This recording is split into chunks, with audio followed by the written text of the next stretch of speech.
नमस्कार दोस्तों। छायादार कोठरियों और पीढ़ियों से चली आ रही एक ऐसी कहानी भयावह तथा छिपी हुई है जो आत्मा को झकझोर कर देती है। मोदी जी के भूत की कहानी। प्राचीन जंगलों के बीच बसे एक दूरदर्जा गांव का एक धुंधली घाटियों के भीतर भूली हुई कहानियों के बीच वहां एक मोदी जी का परिवार रहता था, जिसका वंश एक अंधेरे और रहस्यमय अभिशाप को बोझ ढो रहा था। ऐसा कहा जाता है कि पीढ़ियों पहले कबीले के मुख्य ने नश्वर समझ से पूरी शक्ति की तलाश में निषिद्ध कला में बहुत गहराई तक प्रवेश किया था। अपनी मूर्खता में उसने एक दुष्पूर्ण शक्ति का प्रयोग किया जिसने उसे वंश को अंतकाल के लिए शापित कर दिया गया। जैसे कि कहानी कहती है, चांदनी रातों में जब हवा आसन विनाश की गंध को घोन रही थी तो श्रीमान मोदी जी को भूत का साकार हो जाता है। एक भयानक प्रेत में डूबा हुआ फटे हुए कपड़े, उसकी आंखें एक अपवित्र आग से जल रही थी जो जीवित लोगों के घूंघट को भेद रही थी। जिन लोगों ने मोदी जी के भूत के साथ रास्ते को पार करने की हिम्मत की, वे भय की जबरदस्त भावना से ग्रस्त थे, जैसे कि उनके चारों ओर की हवा बर्फ में बदल गई हो।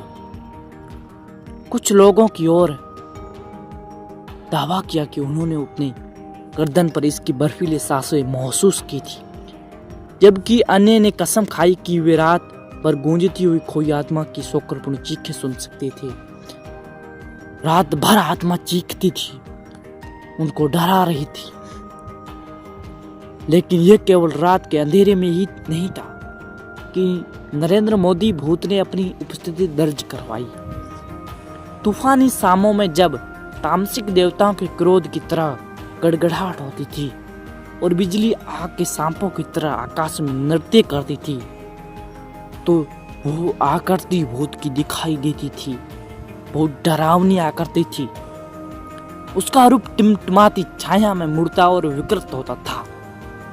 अभिशाप मोदी का भूत परिवार के घर की सीमा से बहुत आगे तक फैला हुआ था और गांव की सीमाओं के बहुत करीब भटकने वाले बेखबर यात्रियों को फंसाने के लिए एक हाथ की तरफ पहुंच रहा था।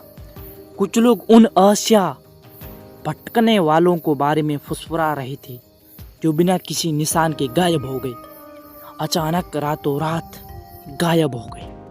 कुछ पता नहीं चला कि वो कौन थे, कौन ले गए उन्हें।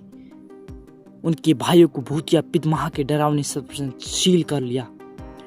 जैसे जैसे साल बीतते गए और परिवार की किस्मत कम होती गई, मोदी जी भूत की कुदरती अस्पष्टता में फीकी पड़ गई, भूली हुई लोक कथाओं के दायरे में चली गई। लेकिन गांव के हद्दे के भीतर पारिवारिक संपत्ति के ढहते खंडरों के बीच फुसफुराटे अभी भी व्याप्त है। एक प्राचीन अभिशाप के फुसफुराटे और वक्रमणीय उपस्थिति जिसने इस भूमि को अंतकाल तक सताया है। फिर से मोदी उस भूत को डराने लगा था। मोदी ने अपनी चालाकी चली और अपने उस भूत को हरा दिया। बाद में गांव वाले लोग मोदी की जय जय करने लगे। मोदी की चालाकी आपको कैसी लगी? अगर वीडियो पसंद आया तो लाइक करना, शेयर करना।